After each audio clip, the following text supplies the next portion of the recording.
Welcome back guys. So in today's video एक थोड़ा सा कंट्रोवर्शियल टॉपिक हम ले रहे हैं, ठीक है। बिकॉज थोड़ा सा हमें ये नेसेसरी लगा या फिर स्पेशली मुझे कि एक रियलिटी चेक देना जरूरी है बच्चों को जो भी उस एग्जाम के लिए जा रहे हैं। क्योंकि बहुत बार मैंने यूजुअली मैं कॉलेजेस के अंदर पढ़ाता हूँ, इंजीनियरिंग कॉलेजेस, बहुत सारे degree colleges, BBA MBA colleges में पढ़ाता हूँ मैं। तो वहाँ पे जनरली बच्चों के बहुत डाउट्स आते हैं और एक थोड़ा सा मुझे ये देखने में आया कि बच्चों का इस एग्जाम रिलेटेड जो भी माइंडसेट है या फिर जो भी उनको नॉलेज दिया गया है वो कहीं ना कहीं इनकम्प्लीट है कुछ पार्ट्स पे, ठीक है। उस वजह से वो जो होता है ना कि 99.5 के पास मैं जा रहा हूँ सर, लेकिन 99.5 से लेके 99.95 नहीं हो रहा है, बराबर। या फिर मेरा पहले 60-80% आता था, मैंने बहुत क्विकली 60-80 से मैं 99.5 गया, लेकिन उसके आगे का थोड़ा सा जर्नी मुझे डिफिकल्ट जा रहा है। तो उसके पीछे जो है स्टडी तो आप कर रहे हो, ठीक है। If you are reaching to 99.5 वाला सेक्शन तो आपका knowledge wise you are great. तो थोड़ा सा जो प्रॉब्लम होता है उस एग्जाम के रिगार्डिंग जो भी आपके नॉलेजेस थे उस पर आता है। क्योंकि या फिर मैंने ये भी देखा है कि सर मॉक्स में तो बहुत बढ़िया स्कोर आ रहा था, लेकिन जैसे ही एग्ज़ाम देने गया मैं प्रेशर हैंडल नहीं कर पाया। मेरा स्कोर जो मॉक्स में 99.9 के ऊपर आ रहा था, मैं 98 97 पे आके अटक गया। तो उसी के रिगार्डिंग जब मैंने डिस्कशन किया तो मैंने देखा कि डेलिबरेटली जो भी उनके पास नॉलेज पहुंचाया गया था उसमें से कुछ चीज़ें डिस्कस नहीं की गई थी। बहुत सारे यूट्यूब चैनल्स पे भी मैं देखता हूँ कि ये चीज़ें डिस्कस्ड नहीं है। बहुत कम लोग हैं, मतलब 2-3 लोग ही है जो ये पॉइंट्स के ऊपर बात करते हैं, ठीक है। जो यूजुअली मैं बच्चों को बताता हूँ जहाँ पर भी मैं जाता हूँ वो मुझे सीईटी कैट के बारे में पूछते, तो मेनली सीईटी के रिगार्डिंग ही मैं बात करता हूँ। Since I am from JBMS तो थोड़ा सा मैं रिलेट भी कर पाता हूँ या फिर वो समझ भी पाती है, हाँ ठीक है कुछ तो इसने देखा होगा, कुछ तो एक्सपीरियंस किया होगा, तो वो थोड़ा सा सुनते हैं। तो उन्हीं चीज़ों को मैं यहाँ पे डिस्कस करने आया हूँ। और थोड़ा सा इस वीडियो को निगेटिवली मत लो, ठीक है। भले ही हमने यहाँ पे पॉइंट्स थोड़े से रियलिटी वाले लिए हैं, कुछ पॉजिटिव चीज़ें भी बताया है, नेगेटिव चीज़ें कौन कौन से है, जनरली बच्चों का मिसकंसेप्शन क्या है इस एग्ज़ाम के रिगार्डिंग, उनके प्रिपरेशन के रिगार्डिंग, वो थोड़ा सा हमने डिस्कस किया है, ठीक है। तो हो सकता है शायद मेरे पॉइंट्स किसी को लगे कि बहुत एक्सट्रीम जाकर मैं बात करता हूँ, लेकिन इन दी एंड जब आप एग्जाम दे के स्कोर्स आपके स्क्रीन के सामने बैठे हो गया, आपको मेरे इस वीडियो में बोले हुए पॉइंट्स याद आएंगे जब आप वो दी मार्क ऑफ 99.939495 वाला आप नहीं अचीव कर पाए होंगे, ठीक है। सिंस जब आपका मेन टारगेट वॉज जेबीआईएमएस, ठीक है। तो सो इन टूडेज वीडियो हमारा मेन ये है रियलिटी ऑफ एमबीए सीईटी। तो सबसे पहला जो रियलिटी है वो है द एग्जाम इटसेल्फ। अब द एग्जाम इटसेल्फ में मतलब क्या है कि आपने देखा होगा कि एमबीए सीईटी का जो फ्रेशर्स है जो फर्स्ट टाइम अटेम्प्ट करे, शायद उनमें से बहुत सारे लोगों ने ये सुना नहीं होगा, या फिर जिन्होंने 2024 का पेपर दिया है या फिर उससे पहले वाले पेपर भी दिए हैं सीईटी के, तो वो लोग थोड़ा सा रियल इसके साथ रिलेट कर पाएंगे कि सीईटी का जो है बहुत सारे एग्जाम्स के रिलेटेड इश्यूज है जो बच्चों को जंबल कर जाते हैं। वो उनके कुछ इंटरनल प्रॉब्लम्स होंगे, उसमें वो लोग भी कभी कभी कुछ नहीं कर पाते। जैसे कि सीईटी का ऐड कभी भी आ सकता है, सीईटी का एग्जाम कभी भी हो सकता है, नोटिफिकेशन कभी भी आ सकते हैं, उनके एग्जाम के डेट्स की रिगार्डिंग कुछ भी चेंजेस हो सकते हैं, रिजल्ट्स कभी कभी डिले हो जाते हैं उनके।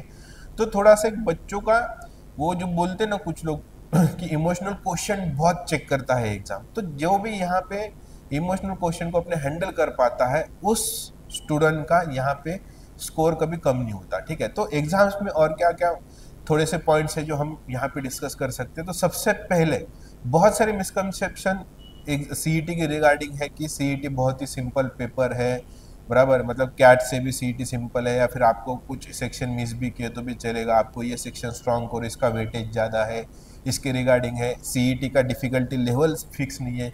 अगर आपको एक एग्जांपल दूँ तो मैं 23 का भी पेपर दे चुका हूँ, 24 का भी, जैसे कि मैंने मेरे प्रीवियस वीडियोस में भी बताया। मेरा 23 का स्कोर वॉज 99.85, 24 का कम था, 99.55 था। मतलब आई वॉज एक्सपेक्टिंग कि थोड़ा सा 0.05 0.1 का तो इंक्रीमेंट हो, लेकिन कुछ सिली मिस्टेक्स की मैंने अंडर प्रेशर आके, उस वजह से वो थोड़ा सा कम हो गया। लेकिन फिर भी अब वही चीज़ों पे मैं क्यों हुआ, वो क्या कहाँ पे मैंने गलती कर दी, वो थोड़ा सा इस यहाँ पे मैं डिस्कस करूँगा आपके साथ। और जनरली ये चीज़ें आपको समझना जरूरी है, क्योंकि गारंटी से बोलता हूँ ये चीज़ें आपको बहुत कम लोग एकदम डंके की चोट पे आके आपके सामने बोल पाएंगे, ठीक है। तो सबसे पहला जब मैंने 23 में पेपर दिया था, इस चीज को समझो, 23 का जब मैंने पेपर दिया था, 200 क्वेश्चंस होते, 150 मिनट्स, सब जानते हैं आप लोग बराबर, 75 रीजनिंग, 50 मार्क्स, सॉरी 50 मार्क्स का क्वांट, 50 मार्क्स का वर्बल, 25 मार्क्स का एब्स्ट्रैक्ट। मेरा पूरा सेक्शन अटेम्प्ट करके हो गया था समवेयर अराउंड 90-95 मिनट्स में, ठीक है। मतलब मैंने जब क्लॉक की तरफ देखा तो रफली 1 आवर के आसपास कुछ बचा हुआ था, ठीक है। फिर मैं क्रॉस वेरिफिकेशन में चला गया, फिर से वो सारा क्रॉस वेरिफिकेशन, मतलब जो भी है रफली 100 मिनट्स पकड़ लो, 110 सेफ साइड 110 पकड़ लो, 110 मिनट्स में मैंने पूरा सेक्शन अटेम्प्ट कर लिया था। फिर 23 में मेरा स्कोर आया 99.85, मैंने जमनालाल में एडमिशन भी ले लिया। लेकिन जब मैं 24 का पेपर देने गया तो मेरे बैक ऑफ द माइंड कहीं पे ये था कि पेपर बहुत सिंपल आता है, बराबर, सेम स्ट्रेटेजी शायद मेरे साथ काम आई। तो 24 का मैंने शिफ्ट 4 दिया था, ठीक है, जो कि मतलब आप जानते हो, जिन लोगों ने इससे पहले पेपर दिए या फिर सीईटी के डिस्कशन जो रेगुलरली सुनते हैं, तो वो जानते हैं कि वो शिफ्ट क्या था, शिफ्ट 3 शिफ्ट 4 क्या था, ठीक है। आगे स्लाइड पे उस पर भी डिस्कशन करेंगे, आगे जो वीडियो आएगी उस पर भी डिस्कशन करेंगे हम इन चीज़ों का। तो वहाँ पे मैंने देखा कि शिफ्ट 4 जो है उसका डिफिकल्टी लेवल जो मैंने अटेम्प्ट किया था 23 में, उसमें और उसमें जमीन आसमान का, जमीन लिटरली, वो जो आपने कभी रील देखा ना, इसमें और उसमें 19 लाख और 20 लाख का फर्क है, उस टाइप से डिफरेंस था, ठीक है। 19 और 20 लाख का डिफरेंस था, ठीक है। तो ये वो रील तो यहाँ पे परफेक्टली मैं लगा सकता हूँ। मतलब all in all difficulty level जो है चेंज हो सकता है, और ये क्या पहली बार हुआ है? बिल्कुल नहीं। ये चीज़ मैंने 23 में भी सुनी थी, लेकिन मैंने कभी उतना एनालिसिस नहीं किया था उस टाइम की डिफिकल्टी लेवल बाकी सेक्शंस की कितनी आई थी वगैरह वगैरह। तो वो हो गया। फिर 22 का मैंने एक मेरे दोस्त से सुना था जो पुम्बा में एडमिशन लेके अभी is on the good position in a bank. तो उसने बोला था कि सेक्शन नहीं थे, बराबर, एक क्वेश्चन क्वांट का हो गया तो दूसरा रीजनिंग का आ रहा था, उसके बाद कुछ मिक्सअप हो रहे थे क्वेश्चन सारे, तो उस तरीके से सेक्शन आया था। मतलब ऑल इन ऑल मैं आपको ये बताना चाह रहा हूँ कि there is no fix pattern, unpredictable. ये एक ही वर्ड एमबीए सीईटी के सामने में लगाना चाहूंगा कि अनप्रिडिक्टेबल एमबीए सीईटी, ठीक है। अब देखो, ये भले ही निगेटिव पॉइंट है, लेकिन मैं आपको इसलिए अपफ्रंट आके बता रहा हूँ तो क्योंकि आपको रेडी रहना पड़ेगा। क्योंकि जनरली आप कुछ सोच के जाते हो पेपर के लिए कि इस तरीके से आएगा, पेपर में आप जाके देखते हो कि क्वेश्चंस कुछ ऑल ही लेवल के आ रहे हैं, तो जनरली लोग प्रेशराइज हो जाते हैं। तो वही मैं बताता हूँ कि वहीं पे आपका जो वो होता है ना, स्मार्टनेस और डमनेस के बीच का जो डिफरेंस होता है वो वहीं पे डिसाइड होता है कि जब आपने जो एक्सपेक्ट किया था उसके अगेंस्ट कुछ चीजें हुए तो आप उस प्रेशर को किस तरीके से हैंडल करते हो, वहीं पे आपका स्मार्टनेस टेस्ट होता है। जैसे कि मैं जब पेपर दे रहा था इस साल का शिफ्ट 4, मुझे कुछ 10-15 क्वेश्चन सॉल्व होने के बाद समझ में आया कि ये वो लेवल नहीं है जो मुझे लास्ट ईयर आया था। तो सडनली मुझे रियलाइज हुआ, मैंने थोड़ा सा आगे जाके 10 क्वेश्चन स्किप करके देख ली कि किस तरीके के क्वेश्चन है, मुझे समझ में आया कि this year's paper is much much different than the previous year. मैंने मेरा स्ट्रेटेजी बदल दिया, मैंने स्पीड को हटा दिया और मैंने एक्यूरेसी पे फोकस किया। उसका क्या फ़ायदा हुआ, क्या नुकसान हुआ, वो मैं आपको बता ही दूंगा। मतलब आई वॉज एक्सपेक्टिंग कि समवेयर अराउंड 95-96% आए, क्योंकि परफॉर्मेंस मुझे लगा था कि इतना अच्छा नहीं हुआ, लेकिन जस्ट बिकॉज आई चोज एक्यूरेसीवल टाइम मेरा एटलीस्ट 99.55 तो आ गया, ठीक है। तो ऑल इन ऑल मैं आपको बताना चाह रहा हूँ कि एग्जाम अनप्रेडिक्टेबल होता है, थोड़ा सा आपको ध्यान देना पड़ता है कि किस तरीके से सेक्शन आएगा। आपको हर उस वर्स्ट पॉसिबिलिटी के लिए रेडी रहना पड़ेगा जब आप सीईटी देने जाओगे। 25-26 जो भी आगे के, जब भी आप ये वीडियो देख रहे होगे, ये चीज़ में के साथ हमेशा खड़ा रहूंगा कि जब तक चेंज ना हो मैं इस स्टेटमेंट को चेंज ना करूंगा, ठीक है।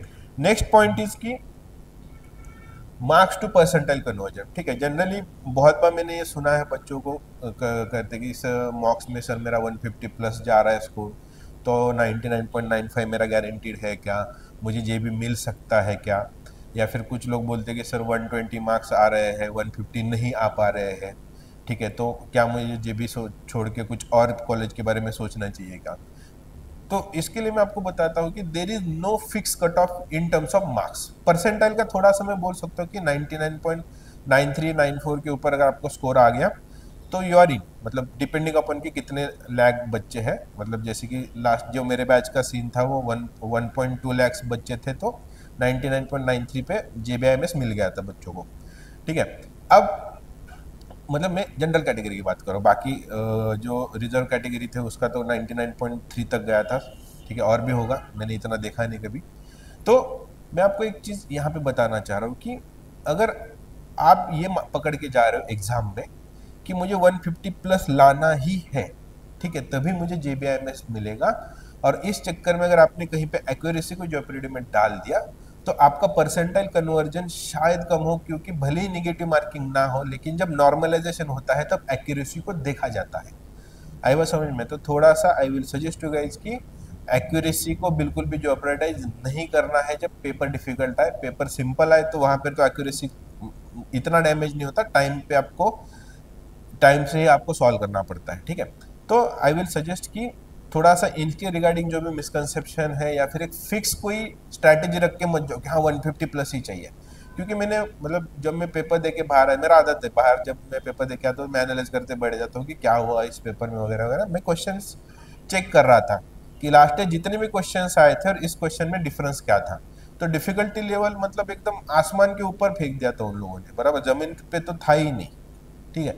दूसरा ये था कि मैंने आई वॉज शॉकिंग कि जब मैं कुछ वीडियोस देख रहा था यूट्यूब पे कि गुड अटेम्प्ट क्या होना चाहिए, लोग बोल रहे थे कि 150 140 150 जो है वो उस शिफ्ट के लिए गुड अटेम्प्ट था। मैंने कुछ वीडियोस भी देखे जिसके साथ मैं बिल्कुल भी एग्री नहीं था उस टाइम पे, और मेरे स्कोर ने भी प्रूव कर दिया, ठीक है, कम था लेकिन मेरा स्कोर जो था 99.555 जो मैंने की से चेक किया था वो अलग आ रहा था जो उनके एनालिसिस में बैठ रहा था। तो I will suggest you guys कि थोड़ा सा इन सारे एनालिसिस के बेस पे अपना एक self decided target, pre decided target रख के एग्जाम में मत जाओ।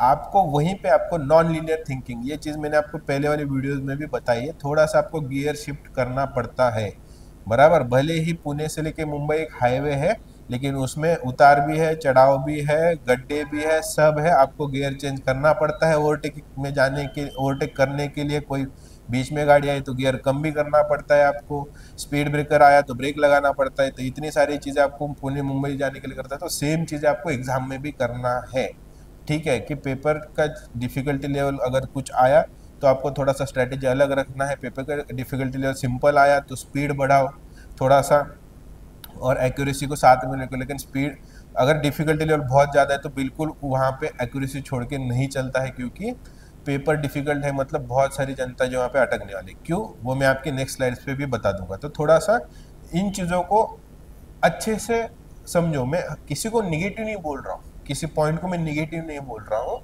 मैं बस इतना बोल रहा हूँ कि उनके पीछे बहुत बड़ी बड़ी स्टोरीज है और जो आपको किसी ने बताई नहीं इससे पहले, ठीक है। Next will be cut off. अब देखो कट ऑफ ये वर्ड जो है सिंपली मैं बोलूँगा उन बच्चों के लिए है जो जमनालाल बजाज, सिंधम या फिर वेलिंगकर कॉलेजेस या फिर पुणे का पुंबा कॉलेज, इनके लिए ट्राई कर रहे हो, ठीक है। There is no fix cut for JBIMS, इतना तो मैं आपको श्योर बताता हूँ मार्क्स के थ्रू, ठीक है। Percentile wise I can say कि 99.93 94 पे भी कभी कभी शायद गारंटी नहीं, 95 के आगे से गारंटी स्टार्ट हो जाती है। लेकिन अगेन परसेंटाइल वो बताते हैं कि आपके कितने परसेंट बच्चों ने जिन्होंने पेपर अटेम्प्ट किया है, कितने परसेंट बच्चे जो है रैंक वाइज आपके पीछे है, दैट इज परसेंटाइल। तो वो रेफरल टाइप से है, ठीक है। तो रेफरल टाइप से जाएंगे तो वो अनप्रिडिक्टेड है, जो भी आपका परफॉर्मेंस अगर उन बच्चों से अच्छा है तो आपका स्कोर अच्छा आएगा ही, ठीक है। तो थोड़ा सा कट ऑफ के रिगार्डिंग जो है 99.93 बड़े बड़े नंबर्स में आके थोड़ा सा अटक मत जाना, ठीक है। आपके एक्यूरेसी, आपके प्रिपरेशन, आपके प्लानिंग्स, आपके पेपर्स के डिफिकल्टी लेवल के हिसाब से जो आपकी शिफ्टिंग्स रहेंगी उस पर ध्यान दो, और बस उन बड़े बड़े आंकड़ों की तरफ मत देखो। सीईटी का मैं आपको एक सिंपल स्टेटमेंट देता हूँ, जितना ज़्यादा दिमाग लगाओगे उतना आपका स्कोर कम होगा, जितना आप चीज़ें सिंपल रखोगे उतना स्कोर बेटर आएगा, ठीक है। तो थोड़ा सा इस स्टेटमेंट को समझो। I was next point is कि सेक्शन वाइज डिस्ट्रीब्यूशन फिक्स नहीं है, ठीक है।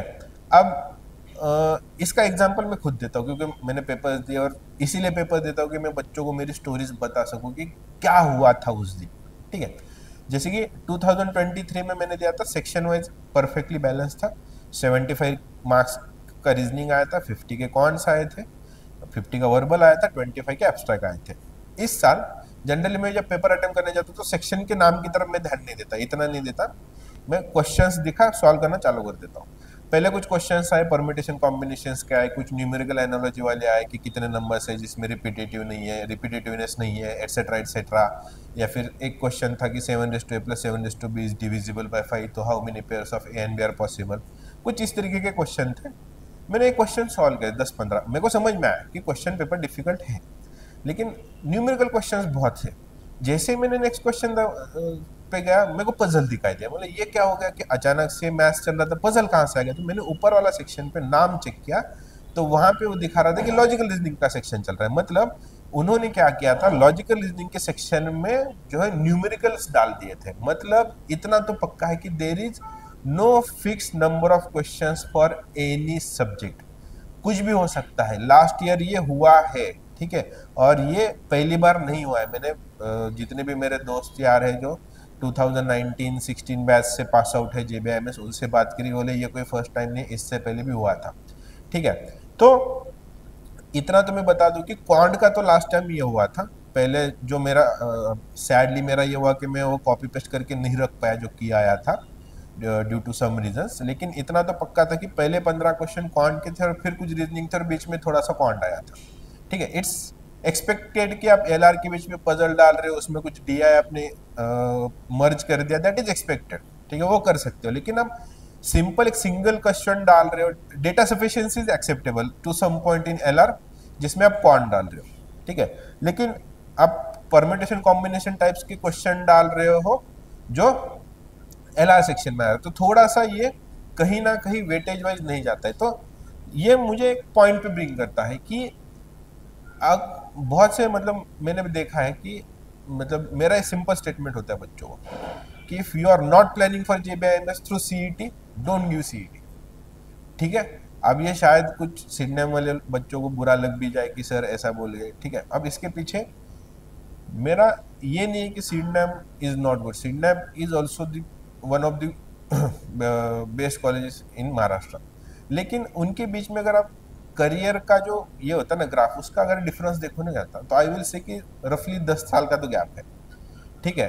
करियर इसके वाइज, प्रोफेशनल करियर की वाइज में बात कर रहा हूँ, मार्क्स में बहुत कम डिफरेंस है, ठीक है। मैंने बहुत ऐसा देखा है बच्चों का कि 1-2 मार्क्स की वजह से जेबीआईएमएस उनका छूट गया, ठीक है, लेकिन दे वर वेरी ब्रिलियंट स्टूडेंट। मतलब मैं मतलब उनको जेबीएमएस के कैटेगरी में रखता अगर मेरे को पूछा जाता तो, लेकिन वही उस दिन उनका रहा नहीं वो वाला।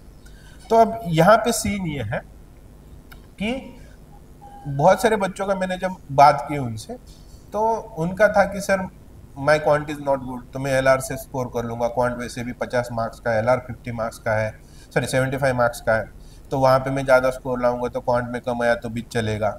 तो ये डिस्ट्रीब्यूशन वेटेज आप जाओगे ना तो वो फिक्स नहीं है, ठीक है। और बहुत सारे लोगों का है कि सर मेरा ये सेक्शन वीक है तो मैंने उसको कम्प्लीटली छोड़ दिया और बाकी सेक्शन पे फोकस किया, तो क्या मुझे जेबीआईएमएस मिलेगा, उस पर भी बात करूंगा मैं, ठीक है, कि कौन कौन से फोकस के रिगार्ड, सॉरी कौन कौन से सब्जेक्ट्स के रिगार्डिंग ये डाउट्स आए हैं मुझे, और कौन कौन से सब्जेक्ट्स को अगर आप छोड़ोगे तो किस तरीके से आप पे ये फर्क पड़ेगा। Which bring me back to the next point की कॉन्स। हाँ, जैसे कि मैंने बोला था कॉन्स की, सबसे मतलब जनरली जो एमबीए देते हैं बच्चे, इन माई बैच आउट ऑफ 150 रफली 70 पीपल आर नॉन इंजीनियरिंग, रफली, एक्चुअल डिजिट में नहीं जानता, मैंने कभी इतना ध्यान नहीं दिया।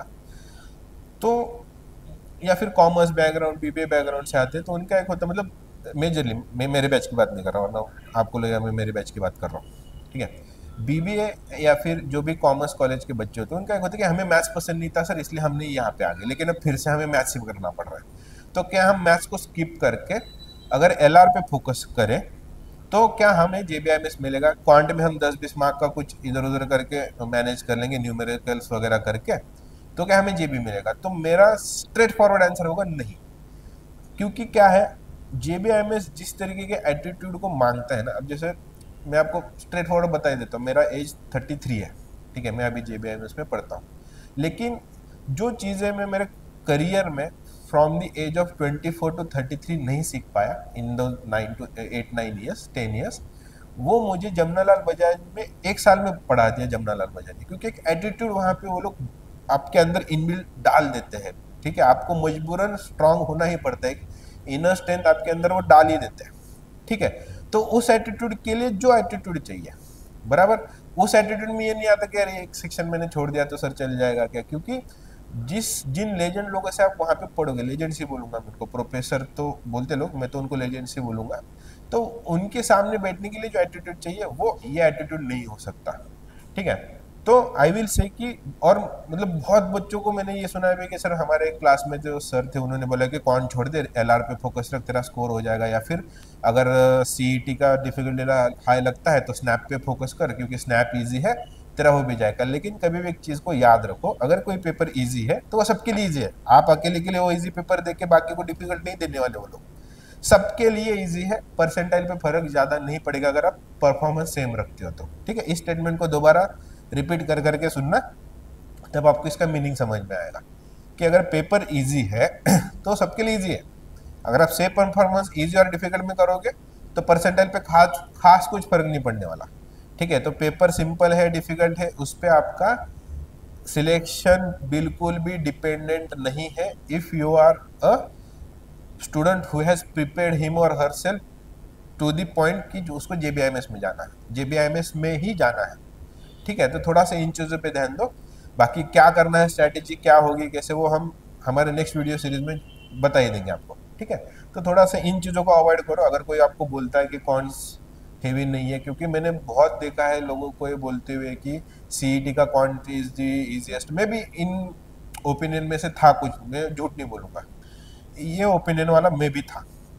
लेकिन जैसे कि बहुत से लोग मुझे बोलते हैं कि तू इतने एग्जाम्स क्यों देता है, मुझे जनरली कहीं पर भी अगर टीचर्स बोलते तो ये टेस्ट बहुत देता है, ये एग्जाम्स बहुत देते हैं, बोलते हैं लोग, लेकिन उसका फायदा मुझे ये होता है कि मैं बच्चों को बता पाता हूँ कि जस्ट बिकॉज मैं एग्जाम्स दे रहा हूँ मुझे पता चल रहा है कि एक कोई फिक्स स्ट्रेटेजी लेके आप एग्जाम को क्रैक नहीं कर पाते, स्पेशली जबकि वो एग्जाम आपको जेबीआईएमएस जैसे इंस्टीट्यूट में ले जाके बिठा रहा है, ठीक है।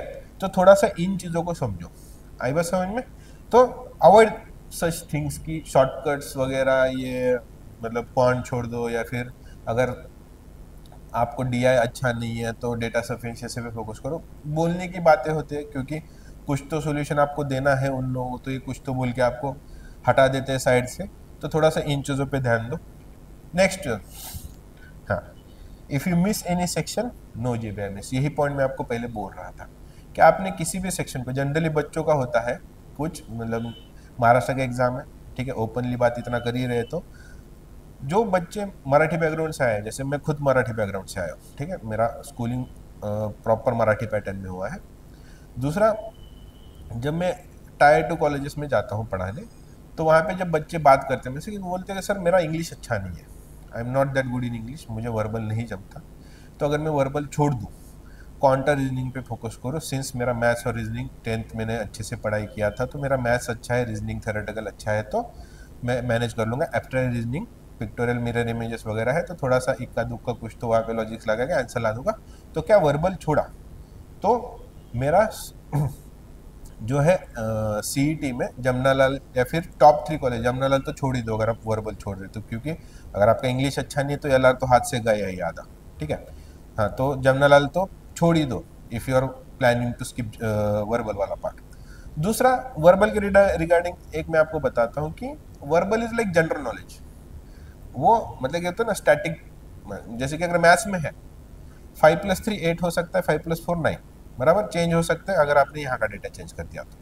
लेकिन इंग्लिश में ऐसा है कि एक फिक्स नॉलेज है, बराबर, कि मतलब हैव के बाद जो है पास्ट परफेक्ट टेंस आना चाहिए, हैव बीन के बाद आईएनजी फॉर्म आना चाहिए, ये चीज़ें फिक्स है, ठीक है। हमारे वर्बल की फैकल्टी आपको ये अच्छे से बता देंगे सारी चीज़ें, मैं बस एक्सपीरियंस तो आपको ये बता रहा हूँ कि बहुत बार जब आप क्वेश्चन का आंसर करते हो तो it's always in the terms of 75-50, sorry 75-25, 60-40 वाला पार्ट, की मतलब दो आंसर आपको करेक्ट लगते हैं कभी कभी, एक उसमें से करेक्ट होता है, एक थोड़ा सा कम करेक्ट होता है, ठीक है। तो थोड़ा सा आपको उनमें से सबसे बेस्ट आंसर चूज करके वहाँ पे आंसर दें। ये जनरली पैसेज के बीच में, रीडिंग कॉम्परेशन के बीच में तो बहुत आता है, जनरली कुछ टाइप के क्वेश्चंस होते हैं ना कि इस पैसेज में से आप कौन सा क्या बोलते हैं वो मैसेज वो राइटर देना चाह रहा था, तो वहाँ पर बहुत बार ऐसा होता है कि 2-3 ऑप्शन भी करेक्ट लगने लगते हैं, तो हमें उसमें से बेस्ट चूज करना पड़ता है, तो फिक्स नहीं बता सकती ये। फ्रॉम दिस टू दिस का बात आती है कि अगर 50 क्वेश्चन अटेम्प्ट कर लिया तो मेरा तो ये होता है कि 40 to 45 के बीच में आ रहा है, क्योंकि 3-4 क्वेश्चन का मुझे खुद नहीं पता। हाँ ठीक है, ग्रामेटिकल जो होते फिल इन द ब्लैंक्स या फिर मिस्टेक्स ढूंढना, ये कुछ ऑब्वियस होते हैं कि अगर एक्सेस का उन्होंने स्पेलिंग बदल दिया, आपने स्पॉट कर लिया तो दैट इज ओके, आपने फिक्स बोल दिया। तो वर्बल वाला थोड़ा सा क्या है, वो जीके टाइप से होता है, ठीक है, it's like semi general knowledge बोलूंगा मैं इस चीज को। तो अगर आप इसको स्किप करोगे, आपको बहुत सारी जो हिडन चीजें हैं लॉजिकल रीजनिंग में, स्पेशली इन सिलोगिज्म एंड ये क्रिटिकल रीजनिंग, तो थोड़ा सा वहां पर आप चूक जाओगे, ठीक है। तो verbal is the must for CET. अगर आप इंग्लिश को स्किप करके जाना चाह रहे हो और जेबीआईएमएस वगैरह देना लाने का सपना देख रहे हो, तो छोड़ दो। बेवजह अपने मम्मी पापा को कुछ गलत होप्स या फिर खुद को गलत होप मत, बाकी दुनिया को झूठ बोलो, खुद को तो झूठ मत बोलो, ठीक है। तो आई विल से कि कोई सेक्शन मत छोड़ो। एब्स्ट्रैक्ट रीजनिंग अगर भले 25 मार्क का है, लेकिन आई विल से कि वो भी उतना ही इंपॉर्टेंस बियर करता है जितना लॉजिकल रीजनिंग। क्योंकि मान के चलो आपने बोला कि एब्स्ट्रैक्ट रीजनिंग मेरा इंपॉर्टेंट नहीं है, 25 मार्क का है, कुछ तो वहाँ पे इक्का दुक्का या फिर जय माता दी करके कर दूंगा, बराबर। जय माता दी से पिक्चर में निकलेगा पेपर आपका, क्योंकि उस करण जौहर को बिल्कुल दिमाग नहीं है जब वो पेपर ऐसे थियोरीज डालता है मूवीज में। सीईटी थोड़ा सा अलग है, ठीक है। हाँ, अब मैं बता रहा था आपको ये कि लॉजिकल रीजनिंग जो है उसमें मान के चलो आप है कि 75 में से मैं 50 तो लाऊंगा ही, लेकिन डिफिकल्टी लेवल जो आप एक्सपेक्ट कर रहे थे उससे कुछ ज़्यादा डिफिकल्टी लेवल आ गया, ठीक है। तो आपका 10-15 मार्क मिस हो गया। तो ये 10-15 मार्क रिकवर आपको अगर करना है तो एब्स्ट्रैक्ट रीजनिंग से आप कर सकते हो, वहाँ पे वो मार्क्स छुपे होते हैं अगर आप थोड़ा सा वहाँ पे प्रैक्टिस करोगे, ठीक है। तो ऑल इन ऑल मैं आपको यही बताऊंगा कि कोई भी सेक्शन को कम या फिर ज़्यादा इंपॉर्टेंस मत दो, सारे सेक्शंस आर इक्वली इम्पोर्टेंट, ठीक है। अगर कोई आपको बता रहा है कि ये सेक्शन इम्पोर्टेंट नहीं है तो मैं आपको सीधा बोलता हूँ उसके पास मेरा ये वीडियो का कट करके भेज दो कि आपके बारे में ये बोल रहा है कि आपको एमबीए सीईटी का नॉलेज नहीं है। आई बात समझ में? तो थोड़ा सा इन चीज़ों पे ध्यान दो। Next point will be mock test or not CET, ठीक है। अब मैं मॉक टेस्ट का बहुत बड़ा फैन, बराबर, लेकिन मेरे मॉक टेस्ट अलग होते हैं। मैं सीधा एग्जाम देने ही चला जाता हूँ रियलिटी। आईबीपीएस का क्लर्क का एग्जाम भी नहीं छोड़ता मैं, एसबीआई क्लर्क एग्जाम नहीं छोड़ता मैं, IBPS PO, SBI PO, RBI assistant, MBA CET, CAT भी दे चुका हूँ अभी 2-3 दिन पहले, ठीक है। तो मेरे मॉक्स वो है जो एक्चुअल में कॉम्पिटिटिव एग्जाम्स में आ रहे हैं, मेरे लिए मॉक्स वो है। तो मैंने वहाँ पे मेरा एक थोड़ा सा परफॉर्मेंस जो भी है मैं उस हिसाब से खुद को एनालाइज करता हूँ। तो इतना तो मैं आपको, या फिर जो लोग मॉक्स देते हैं अलग अलग इंस्टीट्यूशनल लेवल पे, उनको मैं ये बताना चाह रहा हूँ कि आपको मॉक्स में अगर 150 प्लस आ रहा है, वहाँ पे आपको 99.9899 परसेंटाइल दिखा रहा है, तो इट डज नॉट गारंटी कि आपको 99.99 ही मिलेगा, या फिर मैं तो बोलूँगा 99 मिलने का भी गारंटी नहीं है।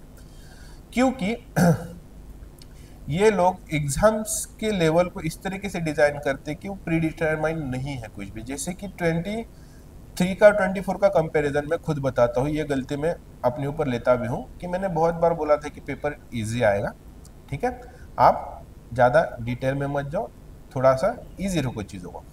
लेकिन पेपर आया डिफिकल्ट, जिसके लिए कोई भी रेडी नहीं था कि ये कंटेंट आएगा। और मैं आपको बताता हूँ एकदम मॉडर्न लेवल का मैथमेटिक्स डाला था उन्होंने, मतलब ऐसे ऐसे क्वेश्चंस थे कि जिसका मैं टॉपिक वाइज नाम भी नहीं दे सकता था।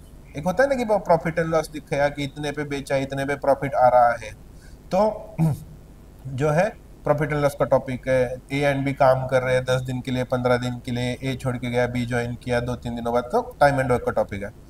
कुछ क्वेश्चंस ऐसे थे जिनका टॉपिक वाइज कोई भाई बाप बहन था ही नहीं, ठीक है। तो थोड़ा सा इन चीज़ों पे हमें ध्यान देना पड़ेगा कि मॉडर्न मैथमेटिक्स जब आया तो ये मॉक्स में तो हमने कभी सॉल्व नहीं किया था, तो उसके स्कोर को हम सीईटी के साथ कैसे एनालाइज करें, बराबर। एलआर में भी कुछ ऐसे क्वेश्चंस आए थे जो अब जैसे कि लॉजिकल रीजनिंग में सिलोगिज्म एक इंपॉर्टेंट पार्ट बियर करता है, इनपुट आउटपुट एक इंपॉर्टेंट पार्ट बियर करता है, लेकिन मेरे सेक्शन में सिलोगिज्म नहीं था, नंबर सीरीज नहीं था, इनपुट आउटपुट फ्लो चार्ट नहीं था, कोडिंग डिकोडिंग नहीं था, बहुत सारे जो मेजर मेजर स्कोरिंग टॉपिक थे मेरे स्ट्रेंथ वाले वो थे ही नहीं, ठीक है। उस वजह से वो 85 से 55, फिर भी मैंने मैनेज किया किसी तरीके से, ठीक है। अब मैं आपको बताता हूँ तो मॉक्स के ऊपर, मतलब ये यहाँ पर मैं ये एक पॉइंट बताना चाह रहा हूँ कि मॉक्स में अगर आपका स्कोर आ रहा है तो बिंदास मत हो जाना, ठीक है। ऐसा नहीं कि आपने एकदम अब एश्योर हो गया, आप JBIMS में आपके नाम की कुर्सी बुक हो चुकी है या फिर जिडना में आपके नाम की कुर्सी बुक हो चुकी है, ऐसा वहाँ पे नेसेसरीली नहीं है। आई बात समझ में? तो मॉक्स के ऊपर खुद को जज करना छोड़ दो। हाँ, इतना जज आप कर सकते हो कि जो क्वेश्चन मिस हो गए, जहाँ पर भी आपको टाइम ज़्यादा लग गया जिस क्वेश्चन में, वहाँ पे आप किस तरीके से खुद को करेक्ट कर सकते हो, उस पर ध्यान दे सकते हो आप। ठीक है, next point will B fan of shortcuts, don't dream about JBIMS, या सीधा बोल देता हूँ JBIMS के बारे में छोड़ ही दो आप। मतलब शॉर्टकट में सब आ गए कि मैं कौन छोड़ दूंगा, मैं LR पे ज़्यादा फोकस करूंगा, LR में मैं ये सेक्शन छोड़ दूंगा, डेटा सफिशिएंसी मुझे नहीं आता, डेटा इंटरप्रिटेशन मुझे नहीं आता, मैं छोड़ दूंगा। JBIMS भूल जाओ, क्योंकि आपके पास 150 मिनट्स है। आप छोड़ छोड़ के कितने टॉपिक्स छोड़ोगे? बराबर, कहीं पर तो आपको अटेंटिव लेवल पे आना पड़ेगा। बराबर, और 99.9596 के लिए एक दो टॉपिक भी आपने छोड़ दिए तो वो अच्छी बात नहीं होगी। आप वो तो छोड़ ही दो, JBIMS तो भूल ही जाओ आप। ठीक है, बहुत कम, मैं मना नहीं करूँगा कि कुछ बच्चे होते हैं जो क्वांट छोड़ के, उनको क्वांट नहीं आता तो बाकी LR वगैरह से वो मैनेज कर लेते हैं थोड़ा सा, लेकिन वो हार्डली। JBIMS में भी मैं मेरे बैच में एक दो लोग ही बोलूँगा, तो उस प्रोबेबिलिटी, मतलब वो भी कौन होते हैं जो IIT NITs, जैसे कि मुंबई अपने महाराष्ट्र के COEP VIT ICT VJTI इन कॉलेजेस से है, ये लोग होते हैं। ठीक है, क्योंकि उनका थोड़ा सा इंटेलिजेंस लेवल, मैं बाकियों को मना नहीं, मतलब ये नहीं बोल रहा कि उनका नहीं है, लेकिन उनका इंटेलिजेंस अलग होता है, क्योंकि वो क्या बोलते हैं, नॉलेज टू स्कोर के इक्वेशन को बहुत अच्छे तरीके से जज कर सकते हैं, तो वो लोग वो कर सकते हैं। ठीक है, लेकिन आई विल सजेस्ट फिर से अगेन, आपका स्टोरी लाइन उसके जैसा नहीं है। बराबर, मतलब सचिन तेंदुलकर अगर AB डिविलियर्स की तरह खेलने गया तो हर बार 0 पे ही आउट होगा। बराबर, हर बार होगा। आप तो बोलेंगे ठीक है, एक दो तो लग सकते हैं। बराबर, आप ये स्टेटमेंट कुछ सचिन फैन बोलेंगे कि कुछ ज़्यादा सर बोल रहे हैं, लेकिन JBIMS नहीं मिलना इज लाइक 0 पे आउट होना। ठीक है, क्योंकि एक साल गया दूसरे कॉलेजेस में अगर आप जाओगे तो 10 साल आप पीछे गए, क्योंकि JBIMS का एवरेज पैकेज इज बाकी कॉलेज का हाईएस्ट पैकेज। आई बस समझ में, मतलब लास्ट ईयर का एवरेज पैकेज वॉज 26.5, मे भी मेरे आंकड़े इधर उधर हो, क्योंकि प्लेसमेंट डेटा की तरफ में इतना मैंने ध्यान नहीं दिया इतना। 26.5 लाख का ये है हाईएस्ट फूड अभी हमारे इसमें भी जो आए हैं। ठीक है, अलाउड नहीं हमें बताना, लेकिन इतना जरूर बता सकता हूँ कि JBIMS का highest is the sorry JBIMS का average is the highest of other college. और आपको अगर वो गैप फिल करना है तो मिनिमम 10 साल का करियर गैप है वो। आई बात समझ में? और मार्क्स वाइज वो गैप बहुत कम है, मतलब यू मिस यू लूज, और लूज बिग। ठीक है, एक मैच हारोगे नहीं, पूरे सीरीज से ही बाहर हो जाओगे। ठीक है, तो थोड़ा सा इन चीज़ों पे ध्यान दो।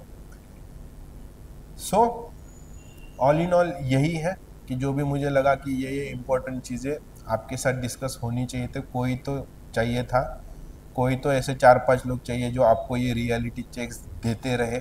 बराबर, बाकी मेरे क्लास में बैठोगे तो मैं डेली बेसिस पे एक दो तो देते रहूँगा, क्योंकि क्या है, हम फॉल्स होप्स नहीं बेचना चाहते। AI एक्सपर्ट्स में हम फॉल्स होप्स नहीं बेचते। हमें दिख गया कि this person can achieve the things which we are dreaming for him, या फिर ही और she is dreaming from him और हर, हम यस बोल देते हैं। अगर वो कुछ एक्स्ट्रा ऑर्डिनरी चीज़ें मांग रहा है जो उसके रीच के बाहर के, हम सीधा डिनाई कर देते। तो इसीलिए before starting our next video series हमें हमारा ये ड्यूटी लगा कि ये रियलिटी चेक्स भी बच्चों को दे, कि वो कोई फॉल्स होप्स लेके हमारे पास नहीं आए। ठीक है, तो थोड़ा सा इन चीज़ों को निगेटिव, मतलब किसी को अगर लगा होगा कि मैंने कुछ चीज़ें गलत बोल दी है अननोइंगली, ठीक है, तो I am really really very sorry.